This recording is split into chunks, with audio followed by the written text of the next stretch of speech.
Hai Assalamualaikum, welcome back to Mom Love Channel.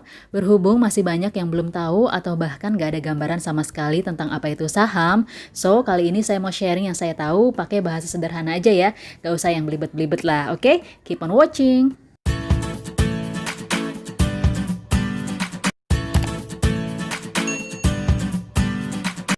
Coba perhatikan produk makanan atau produk obat atau nama perusahaan yang ada di sekeliling kita deh. Nah, ini saya ada produk yang kebetulan ada di rumah saya.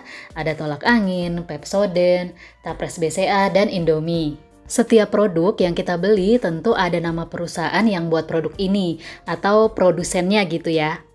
Contohnya, pembuat dari produk Indomie ini adalah PT Indofood CBP Sukses Makmur Tbk.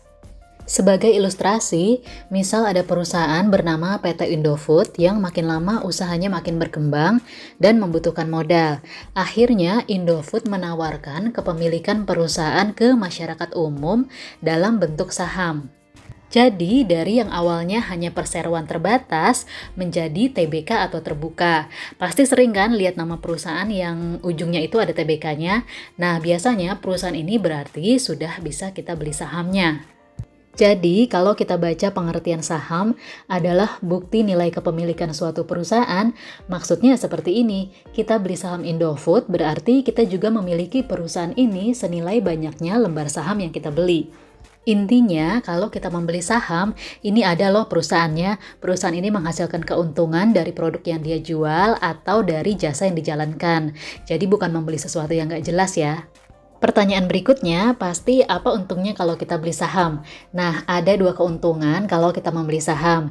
Yang pertama, itu adalah capital gain. Ini adalah keuntungan dari kenaikan harga saham. Misal, saya beli saham Sido Muncul sebanyak 5 lot di harga 700. Seminggu kemudian, harganya naik jadi 900. Kalau saya jual semua, maka saya akan untung Rp100.000. Bagaimana perhitungannya? Jadi harga beli Rp700 sebanyak 5 lot, maka nilai uang yang kita keluarkan untuk membeli saham tersebut adalah 700 dikali 5 dikali 100. Kenapa dikali 100? Karena satu lot itu sebanyak 100 lembar saham. Keuntungan kedua yaitu dari dividen. Dividen adalah pembagian sebagian keuntungan perusahaan. Jadi, perusahaan yang bagus tentu akan memperoleh laba atau keuntungan kan? Nah, biasanya mereka akan membagikan sebagian keuntungannya ke para pemegang sahamnya.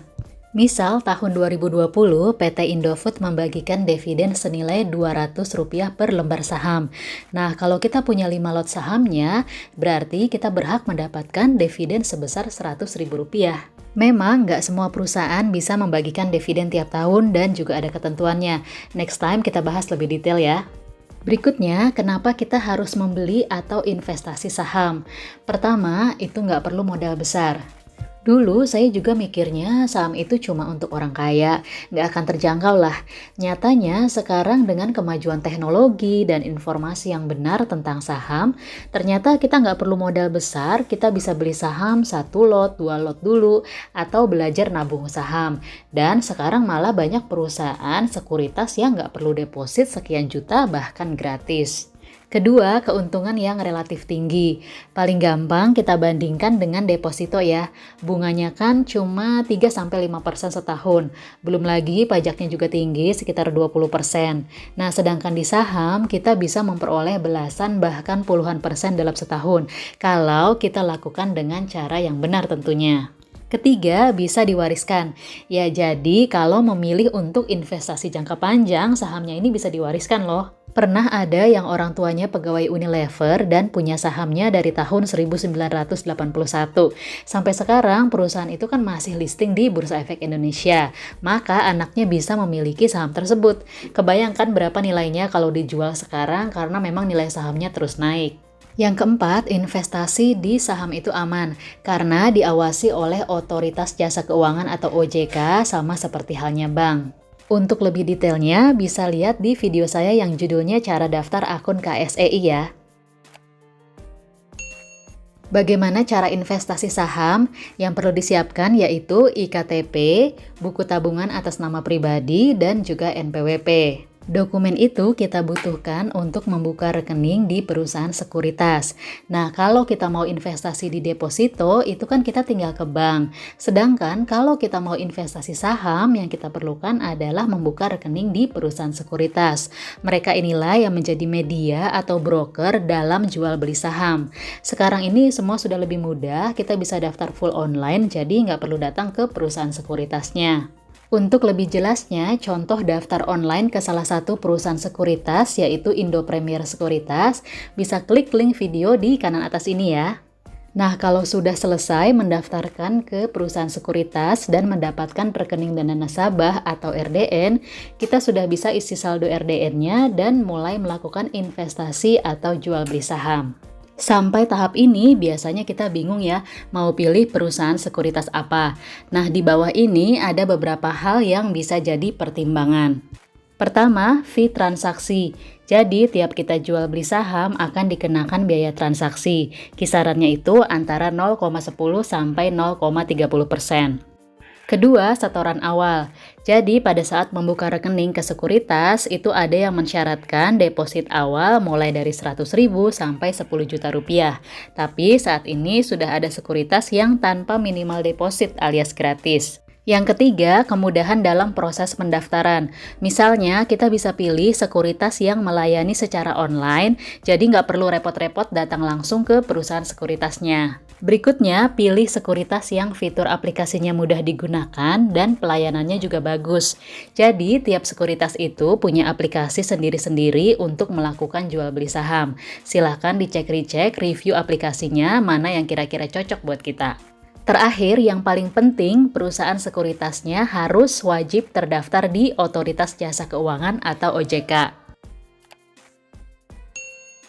Setiap investasi tentu ada resikonya. Saya juga mau sharing beberapa resiko dalam investasi atau trading saham. Ini kebalikan dari capital gain, intinya ya rugi karena harga jual saham yang kita punya lebih rendah dari harga belinya. Misalnya, kita beli saham di harga 50 per lembar. Karena kinerja perusahaan kurang baik, biasanya sahamnya jadi sulit buat dijual lagi dan tidak ada yang berminat, alias nggak laku. Nah, akhirnya saham yang kita beli itu nyangkut di harga itu. Di kondisi ini, perdagangan suatu saham dihentikan sementara waktu. Biasanya ini terjadi karena adanya kenaikan atau penurunan harga saham yang terlalu ekstrim. Tapi bisa juga karena sebab lain. Nah, kalau kita punya saham di perusahaan ini, kita jadi mesti tunggu sampai masa suspensinya dicabut. Ini adalah penghapusan perusahaan yang tercatat di Bursa Efek Indonesia karena kondisi tertentu. Nah, kalau kita punya saham di perusahaan ini, tentu sulit untuk dijual lagi. Ini adalah resiko yang paling parah ya. Kalau kita mempunyai saham di perusahaan yang pailit atau bangkrut, tentu kita akan kehilangan uang sejumlah saham yang kita punya di perusahaan tersebut. Tapi jangan takut dulu ya buat investasi atau trading saham. Justru kalau kita tahu resikonya, maka kita akan jadi lebih hati-hati dan tambah semangat buat belajar. Percaya deh, investasi atau trading saham ini bisa sangat-sangat menguntungkan kalau dilakukan dengan cara yang tepat. Dalam kegiatan jual beli saham, umumnya terbagi menjadi dua, ada investor dan trader. Apa sih bedanya?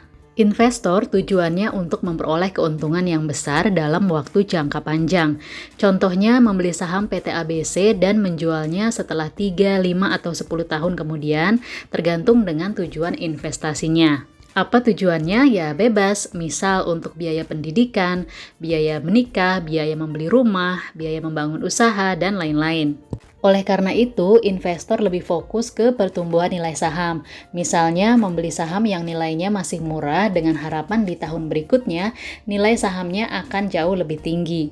Selain dapat untung dari capital gain, investor juga berfokus untuk mendapatkan dividen.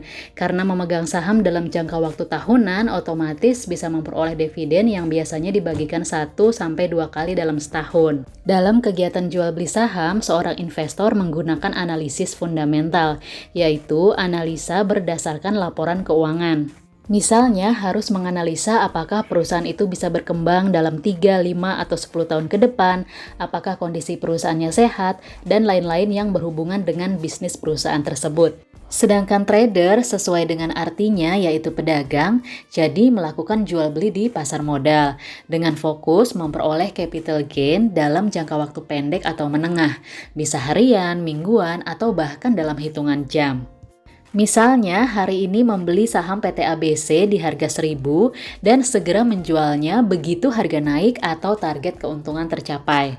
Oleh karena itu, analisa yang dipakai trader lebih fokus ke pergerakan harga dan lebih memperhatikan chart atau grafik pergerakan harga saham. Jadi, seorang trader wajib belajar technical analysis supaya bisa tahu saham apa yang berpotensi naik dalam waktu dekat.